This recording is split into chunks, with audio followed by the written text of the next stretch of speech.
Danas destilišemo jabuku, a evo i gde. Nalazimo se u proizvodnom pogonu poznate srpske destilerije Šurman, koja je opremljena najmodernijim kazanom des proizvodnje. Sa nama danas o tržišnim uslovima proizvodnji u srpskoj rakijskoj sceni razgovara vlasnik Darka Šurman. Dobar dan. Ja bih se pre svega zahvalio što ste došli da malo predstavimo destileriju i ujedno vaš uređaj u destileriji i da vidite to šta mi radimo. Sa vama možemo da razgovaramo i malo šire od srpske rakijske scene, s obzirom da se upravo vraćate sa Flow Wine koji se održava u Dizeldorfu. Kako ste prošli na tom sajmu? Naravno, pre svega sajam u Dizeldorfu, upravo Wine je jedan od najvećih internacionalnih sajmova i u Evropi i na Balkanu, a i u celom svetu. Bilo je preko 3400 izvladača vina i preko 350 izvladača raznoraznih spirita. Dosta posetioca, jako lepo organizovano i dosta upita za naš nacionalni brend, a to je rakija. Jasno. Kažete mi vaš plasman, kako se kotira, da li više izvozite ili je to, kažem, domaće tržište pre toga? Kad smo počeli sa ovim poslom, uglavnom smo bili orijentisani na naše srpsko domaće tržište i pa da kažem, zadnjih 10 godina ta slika se promenila. Sve do prošle godine to je funkcionisalo da smo imali preko 70% izvoza, a ostatak je bio u domaćoj proizvodnji. Prošla godina je bila sama po sebi specifična i to je bilo 50-50% zbog i samog rata u Ukrajini i zbog svih stvari koje su nas zadesile. Eto, to je bilo 50-50%. Ova godina kako je krenula, ja se nadam da ćemo se povratiti na te staze i da će nam izvoz preći i tih čak i 70%. Pre više od 20 godina zasadili ste prvi hektar i započeli svoju proizvodnju voćnih rakija. Na koliko hektara se danas prostoru vaše zasadi? Pa pre svega, taj prvi hektar nam je i ulio ljubav i želju i nadu za napredovanjem u ovom poslu. Dok danas destilerija posjedi oko 50 hektara svojih zasada, gde dominira šljiva, zatim kruška i dunja, a kajsiju smo nažalost morali da počnemo da vadimo zato što kajsija zbog velikih temperaturnih kolebanja i promjene klime polako gubi bitku na ovim našim terenima Banata. Koje su to količine kada pričamo o tonama voća obrađenog godišnje? Pa mi godišnje obradimo negde između stvari, pošto su zasadi mnogo mladi, imamo jedan deo zasada koji su u rodu, drugi deo mladih zasada, mi negde imamo godišnju proizvodnju od oko 500 tona.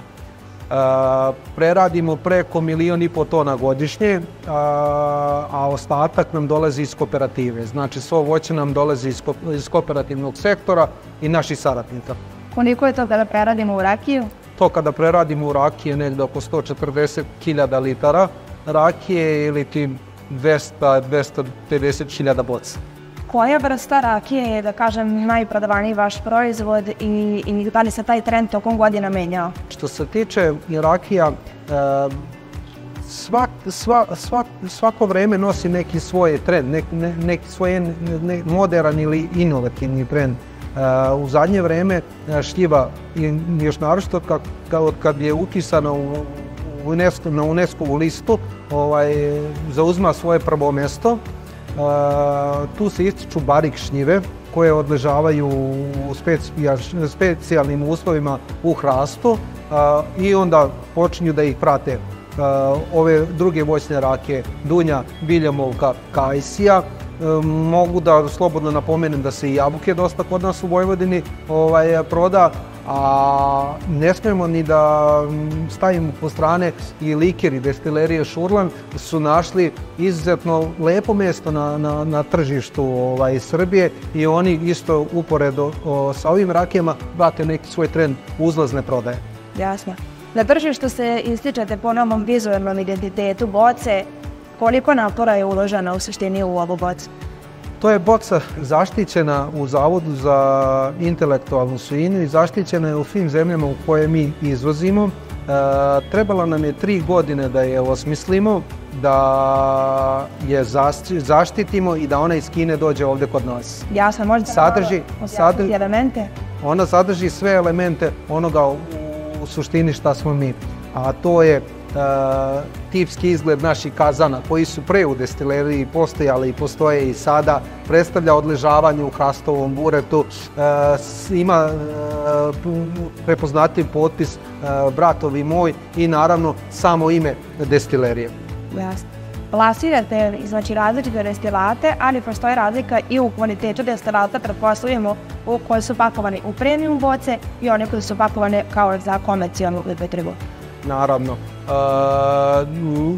Prvo bih morao da skrenem pažnju da to nisu destilati, da je to neka velika razlika između destilata, između premium boce i komercijalne boce. Razlika je samo u frakciji destilata. Srcati deo destilata se nalazi u premium boci. To su najkvalitetnije frakcije, dok u komercijalnim bocama imamo redestilaciju ovih destilata, premium kvaliteta. I razlika je u odležavanju. U premium boci se nalazi rakija starosti do 5 godina, a u komercijalnim bocama to je rakija preko godinu dana starosti. Možete mi još objasniti proces proizvodnje rakije u vašoj destileriji? Nešto što bi možda pomoglo nekom ko tek otvara destileriju da se sad odluči za to. Naravno. Većina, odnosno dobar deo voća koji sačinjava naš destilat dolazi sa naših plantaža. Osnovni korak u proizvodnji rakije je zapravo pravljenje rakije u voćnjaku. Rakija se najviše stvara i pravi se u voćnjaku. Prvo brinemo se o zrelosti, tehnološkoj zrelosti samog voća. Voće dolazi ovdje kod nas u krug fabrike gdje se mere briksaže i gdje se određuju načini obrade samog tog voća. Pošto imamo slobodnu fermentaciju, nije kontrolisana, voće ostavljamo ili da prenoći ako imamo hladne noći na polju, ili ga stavljamo za ove toplije voćne vrste, za kajsiju i krušku, stavljamo je u hladnjači i pothlađujemo na temperaturi do 10 stepeni i onda vršimo dalje pasiranje ili mlevenje voća. Posle toga fermentacija. Fermentacija traje negdje oko 20 dana i nastupa sama destilacija. Svaki proces zaslužuje podjednako neku lepu pažnju i mi se trudimo da svaki proces odnegujemo, ajde da kažem, da to svaki korak bude ispraćen kako treba. U poslednjih par godina se u Srbiji dosta govorilo o tim enzimima, kvascima, unapređenju načina proizvodnje. Pa me zanima samo da ne mislite da smo kao narod odmakli u samoj proizvodnji i načinu proizvodnje? Naravno, ja sam bavim 20 godina ovom proizvodnjom. U početku je to bilo nešto neshvatljivo. Imali smo dosta kvasaca i enzima koje nisu bile čiste kulture samo za rakijsku upotrebu. To su uglavnom bili vinski kvasci, ali kako je vreme odmicalo, nauka i tehnologija napredovala, mi sad imamo izuzetno dobre kvasce, dobre enzime i mi koristimo prosto iz jednog prostog razloga da tok fermentacije u samom voću ode u onom pravom smjeru, da ne ode u sirćetno ili neko neželjeno vrenje, nego da ode u pravom smjeru i da dobijemo kvalitetan alkohol, aromatičan alkohol, svojstvenu rakiju za vrstu koju pečemo i naravno aranžman. Obzirom na vaše znanje, uopšte ne čude gdje su se vaše rakije pozicionirale. Bez obzira na godinu proizvodnje, potrošač će očekivati ponovo isti ukus zbog koga se odlučio za kupovinu iste boce koju je već probao. Kako rešavate i kako se nosite s ovim problemom? Pa da, upravo ste. Svaka godina nije za sebe ista. Mnogo tu zavisi i od vremenskih činioca, i od sunca, i od kiše, i od mraza, i od vetra. Ali poenta, ajde kažem, nas proizvođača rakija je ta što uvek kupcu možemo da damo isti kvalitet. I to je ono zbog čega se on vraća kod nas. Uvek se tu rade kupaže. Može biti jedna ista voćna vrsta. Evo konkretno uzmemo krušku. Može biti ista voćna vrsta, ali sa različitih podnega, sa različitih nadmorskih visina, ona će dati različiti kvalitet. I kako? Sad, mi to kad izdestilišemo i kad ona odleži godinu dana sa našim senzornim poznavanjem našeg samog proizvoda i onoga što mislimo da kupac hoće da osjeti i dalje kod nas, mi to uzmemo pa sklapamo. Kupažom? Kupažom, naravno. I zato su nam potrebni sati i sati mirnog vremena da se mi usredsredimo na to i da probamo izuzetno dosta uzoraka da bi napravili, što kažu, isti proizvod. I to je ono i što nas ističe i to je ono što nas održava već zadnjih 20 godina na tržištu. Što je i dalo rezultate. I što daje, naravno, neke rezultate. Uvijek vi možete da napravite i bolju i lošiju rakiju, ali kupac to neće da na tržištu shvati na pravi način i da toleriše. Mi moramo da uvijek imamo isti kvalitet. Zato mi i negujemo naše kooperante i uredno sarađujemo godinama sa njima da bi od njih dobili tu bazu ukusa koje mi pretočimo samo u ovu našu bocu. Modernizovali ste svoju destileriju kupovinom novom 500-litarskog uređaja za destilaciju. Koliko je za vas bilo teško da odaberete kotao? Modernizovali smo našu proizvodnju sa kupovinom vašeg uređaja. Vaš uređaj je sve ono što nudi cijelo evropsko tržište i jednostavno smo se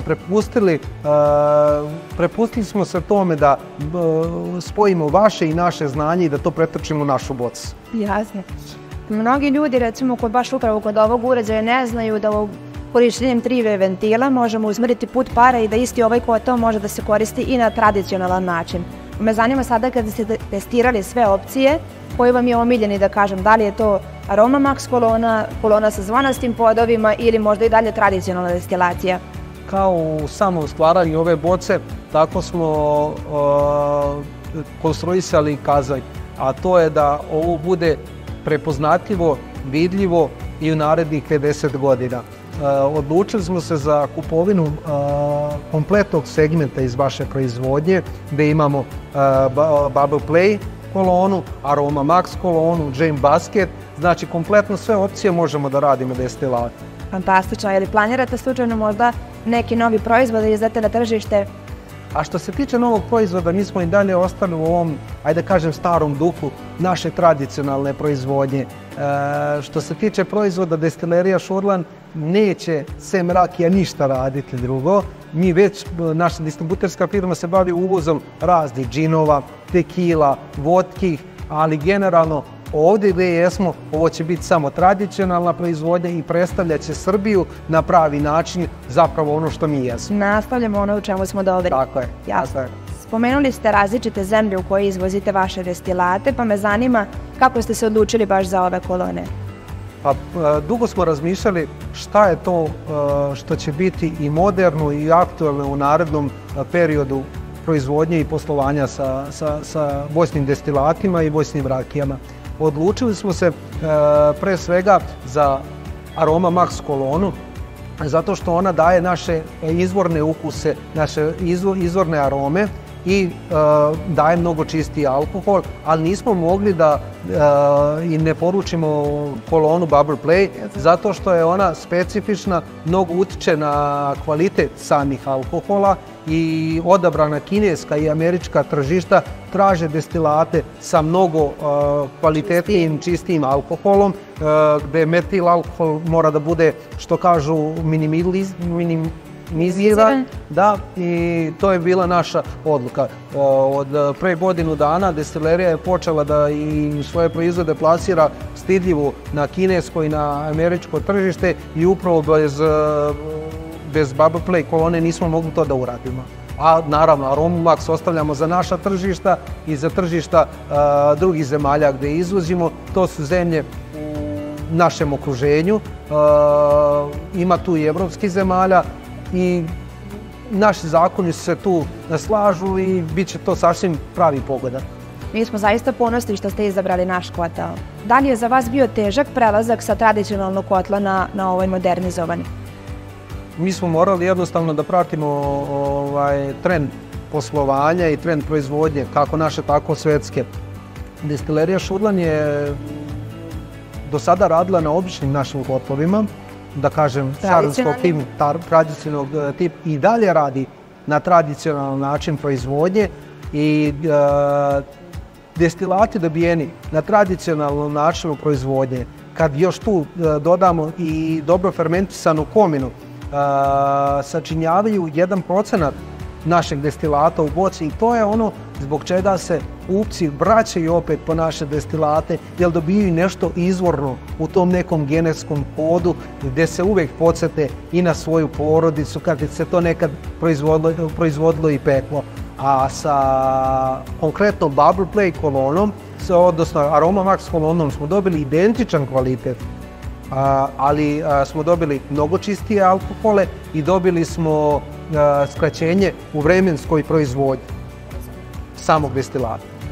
Recimo, kada pričamo o vašoj rakiji od šljive, koliko litara možemo dobiti rakije na ovom uređaju koji je u vašoj destileriji? Znači, mi smo testirali, pošto nam je ovo prva godina rada na vašem kotlu, mi smo testirali i sam kotao i vreme trajanja destilacije i utroška određenih inputa, ali prevod nama treba negde oko 12 kg fermentisanog voća šljive za 1 litru rakije na jačini od 70 stepeni. Fantastično.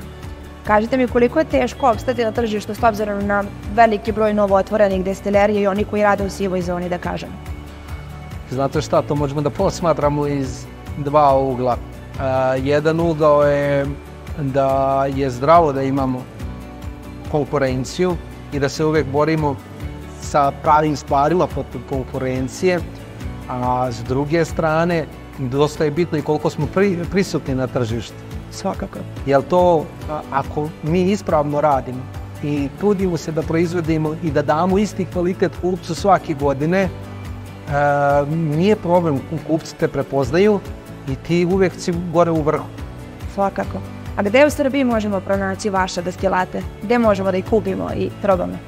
Pa, znate šta, naše rakije se nalaze u svim većim gradovima u Srbiji. Ima nas i po specijalizovanim prodavnicima, i po key accountu, i po restoranima. Bukvalno svuda nas ima, ne bi znao tačno gdje da nas pošaljemo za rakiju, ali iako nisu kupci, a iako nemaju naš destilat kupci, oni će ga naravno i uzeti ako ima ljudi koji se vraćaju po njega. Tako je, pronaći i preporuku. Naravno. Možemo se osvrnuti i na finansijski aspekt nabavke novog uređaja. Koliko ste to teško pretrpeli, da kažemo? Pa znate šta, mi smo to sasvim dobro izračunali. Prvo, gledali smo da skratimo vreme same destilacije.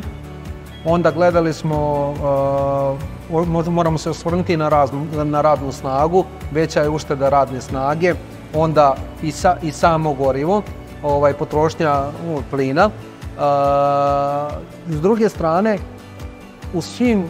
kod svih većih evropskih proizvođača kazana, nismo mogli da ovakav isti uređaj kupimo, a da ne čekamo 1,5 do 2 godine. I zato smo se i odlučili isto za vaš kazan, gdje je DES kao DES savršeno postupio. Mi smo potpisali predugovor, uplatili 50% avansa, izašao je konkurs i na Pokrajinskoj Republici konkurs je izašao i mi smo u roku od 3 mjeseca već kazan instalirali kod nas. Jasno. I tu stvarno moramo da pohvalimo DES jer je izašao nama u susret, sve svoje poslove prekinuo i znao je koliko je pre svega ovo velika investicija i zato nam je izašao u susret da bi mi danas sedli pored ovog uređaja. Jeste, a i u momentu u kom mi brojimo preko 100 zaposlenih u proizvodnji, mogli smo i da odgovorimo na vaše zahteve, tako da drago mi je što je ovaj projekat realizovan. Svakako. Darko, hvala vam lepo što ste nas ugostili. Svakako smatram da su ovi odgovori jako važni za neke buduće kupce DES kazana za rakiju, za sve one koji planiraju da uđu u svet destilacije. Hvala još jednom. Uvek rado ste mi viđeni gosti ovde i nadam se da ćemo sarađivati. Dragi gledaoci, uspeh jedne destilerije svakako zavisi od kvaliteta fomine, znanja, ali i od kazana. Za sva pitanja na koja možda danas nismo odgovorili, slobodno nas kontaktirajte putem maila prodaje@des.rs ili sales@des.rs u slučaju da ste iz inostranstva. Hvala još jednom. Hvala. Živeli. Žive.